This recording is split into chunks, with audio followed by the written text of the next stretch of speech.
Hey, what is up guys? Guitar here, welcome back to another Brave 9 video. Alright, today we're gonna talk about Ileana and Baine. The official skills of them are out on Korea.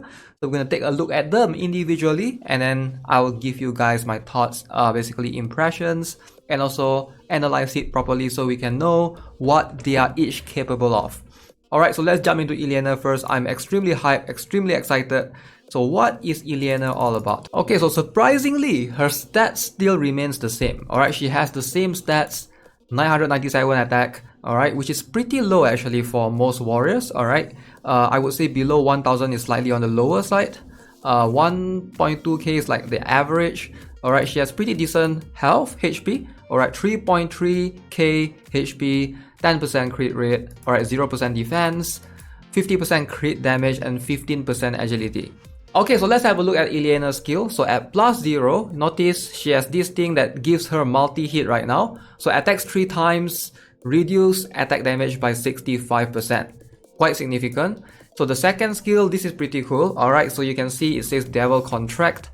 Basically, and then this is divided into 3 sub skill. Alright, the first one it says is Demon Skin, Damage Distortion, alright, Empowerment. So what this does is mentioned right here, divide the damage you take and convert it to the price of the contract you receive.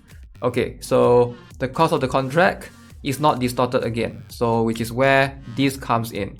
Okay, so 2 turns. So the damage converted by the Demon Skin takes fixed damage every turn. So damage converted to Demon Skin Damage Distortion times 5% additional damage. So that is actually pretty cool. Okay, so if you guys are not aware what this does, I've done it before in my Caleron video. Alright, so what Damage Distortion does is basically if a unit receives a burst damage, alright, so let's say Caleron, I'm not sure how many turns of distortion she has. Let's say she receives 100,000 damage, alright, and she can distort the damage for 10 turns. So instead of taking that 100,000 damage instant burst, she would not die. Instead, she would divide that into a total of 10 turns, so 10,000 damage per turn, because she has a damage distortion of 10 turns. So in Ileana's case, this damage distortion, alright, why is this cool? If the enemy has reflect, and we're talking about Seto right here, we're talking about Grand Hill there, we're talking about anyone that can reflect, she will not receive the counter immediately. Instead, the counter damage will be calculated and divided into 2 turns. Alright, and then times 5% additional damage, it will be converted into fixed damage. So basically, instead of receiving the burst damage, she will receive the damage, but the damage will be divided into several turns depending on how many turns this is. Alright, and then will be calculated from there. So it's a pretty cool concept. I actually like it a lot. She also has debuff immunity. Alright, so let's proceed further and see what skill level will this skill improve. Alright, so first, number +1 and +2 is like 175% and 200%. So by default 150, okay. So +3 she gets the bonus range. Ideally minimum if you want to use her, +3 is very good. Okay, so going on to +4, 35 turns makes more sense as opposed to just 20 turns, now it's 35 turns. So it lasts longer, okay. And then she has this still, okay, times 5%, debuff immune still 2 turns. And then +5, 50 turns. So now +6, now the multi-hit instead of -65% is only -50%. Alright, so that is not so much. Alright, so +7 and +8, 225 to 250, +9, 35% reduction, +10, 50 turns. Okay, now we have a difference right here. Okay, instead of times 5%, now it's times 2.5% additional damage. So she should be able to survive Seto easily because it's dividing that into 2 turns, alright, in form of a fixed damage, right? I think that's pretty cool. Do keep in mind that once the damage is distorted, if she has some sort of a healing or regen, right, it actually helps her survive as well. So going on to +11, boom, 300%, +12, this is pretty cool. So instead of, if the target's health is less than 30%, ignores the enemy's damage reduction. Okay, so now it goes up to 50%. So more than half HP if the opponent has more than half HP. So ignore the enemy's damage reduction and deal additional damage. Okay, I'm not sure I like this skill as much compared to the other skills, because for example, if you're fighting Grand Hilde, right, she never just, her HP doesn't just go down that much unless you're fighting a low skilled Grand. In most cases, she will always regen back up, so it's quite hard to maintain the health unless it's like, in a way, let's say you have an add-in, your add-in failed to one-shot the Grand leaves with a little bit of HP, Ileana goes in and finish her off. But in most cases, I've never seen, let's say a Seto hitting Grand, I've never seen that Grand will be below this amount of HP. Usually she will be able to heal up almost instantly. Alright, so that's kind of a thing. So I'm not sure who can this be used to counter. Maybe Velter, alright, because it ignores a lot of damage reduction, and Velter has pretty high damage reduction. It's very annoying. Against units that have high damage reduction, that could be good. So plus 13, you can see now it's 20% reduction, and also this skill right here, 350% as opposed to the regular 300%. So going on to plus 14, so now we have minus 5%, alright, very little minimal damage. And then it goes here 2 to 5%, okay, so you get the increase in damage. And when it goes all the way up, boom, at plus 15, the target's health is less than 75%, ignore the damage, enemy's damage reduction, and deal additional damage. Okay, so how does this skill complement each other? So I do think that this first skill is very important. So if you notice, she can hit 3 times, 3 attacks. So if her first attack is strong enough to reduce enemies, let's say Valter or Grand Hilde, to less than 75%, right? Then her second hit and her third hit will apply this multiplier and ignore the enemy's damage reduction. So that part is kind of crucial for her. So the more burst damage she has, right, she's gonna be able to activate this more. So this skill is not completely useless, right? It depends on how strong her initial hit will be. Obviously, I'm not entirely sure if she will die to Grand Hilde, but it looks like she will survive Seto for sure. Alright, she might be able to survive any enemy units that's buffed by Raphitia's buff. Alright, so this is like her way of surviving from a lot of units without making her broken. Now do keep in mind, she does not have 100% defense, she can still die to enemies' attack. This is only to prevent her from dying. Alright, this skill is only to prevent her from dying from enemies' reflective counter. Okay, because it's when she attacks. Alright, so before she attacks, she will apply this for 1 turn and then divide the damage for 2 turns. And she has debuff immunity, similar to Christina. Alright, she's kind of similar to Christina in a lot of ways. Alright, Christina can still die, she's pretty squishy, but before she attacks, she will get the debuff immunity. Alright, same like her, and she will get this damage distortion, but in Christina's case, it's 100% defense. So it's kind of different. So Christina, 100% defense, still dies to fixed damage. So they sort of fix Ileana in a way where she doesn't die to fixed damage by giving her damage distortion. I kind of think that's creative in a way, alright? And pretty cool as well. Alright, Christina hits 5 times though, so she only hits 3 times. Not sure how that will fare. So yeah, first impressions, I would say she is a very good Seto counter. She is a very good Lucius counter. Keep in mind, okay, so one thing that I want to make sure all of you are aware of, she still cannot deal with 100% defense unit, alright? So you need to understand her skills moving forward. So she's not Adin, she's not an Orphina, she's not a Seto, she's not Olivia. She cannot deal with 100% defense units. Okay, so she will get stuck in Adin, she will get stuck in Angelica. So she's not that hard to counter in a way. So most players do place their Lucius in front. Alright, since she's a hit front in this tile range. So you can just easily like move Angelica, Adin, or someone with 100% defense and place them in front to counter her. So that could be a way that you can deal with her. I feel like in Arena it's kind of a 50-50, right? So she might actually be the tank killer that most players are looking for. Alright, in terms of dealing with a lot of units, alright, that maybe Christina cannot deal with. In terms of dealing with 100% defense units, both of these were never meant to do that, alright? So they are meant to basically kill tanks, basically. I feel like Christina is more to kill tanks because when she was first introduced, she can be used to initiate for sure, but right now, she's mostly there to hopefully deal with Glacia, Benshina, etc.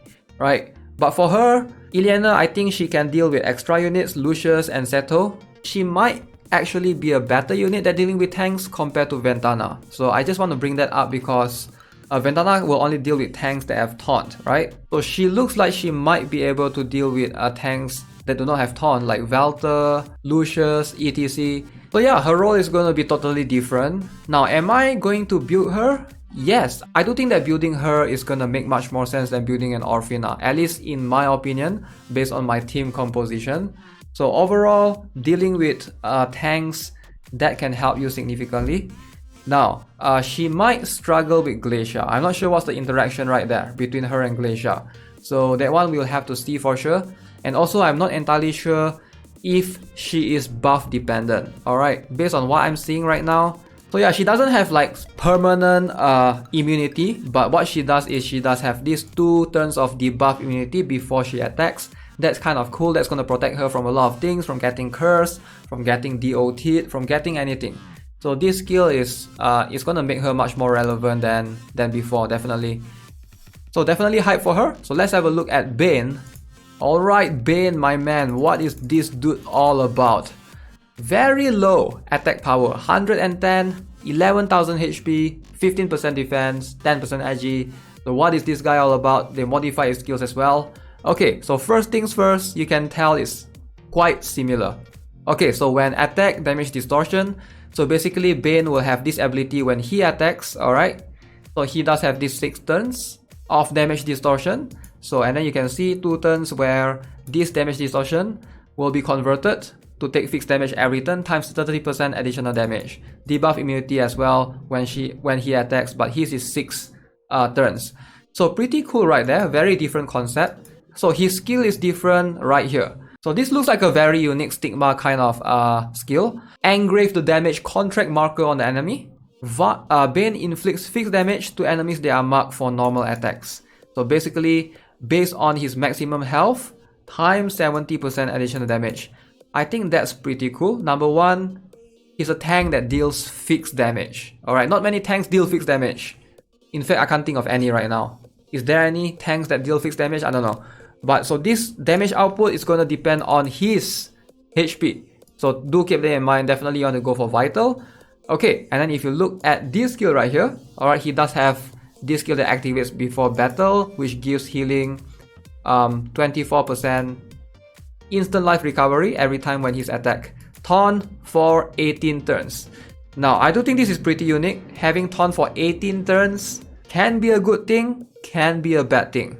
Okay, so +1, he basically have this skill, 6 turns, improve to 12 turns. So that's gonna be very cool. Debuff immunity for 12 turns as well. +2, boom, 18 turns, debuff immunity 18 turns before normal attack. So it's not permanent, but still 18 turns is pretty long. Okay, so 18 turns of damage distortion, that could be pretty cool to be honest. Alright, so and then we have more range increase, +4, he will have more healing, 36%, I'm guessing 48, 60, no, now he have damage reduction, and still 48. Alright, so +7, 50, 65 damage reduction and 48% healing. So +9, you will see difference in this skill. Okay, still 70%. So now he has this healing. When enemy dies, he gets healing every single turn. 6% of his health, maximum health. And defense +50%. +11, 100%, 24 turns, and 85% defense. So let's see.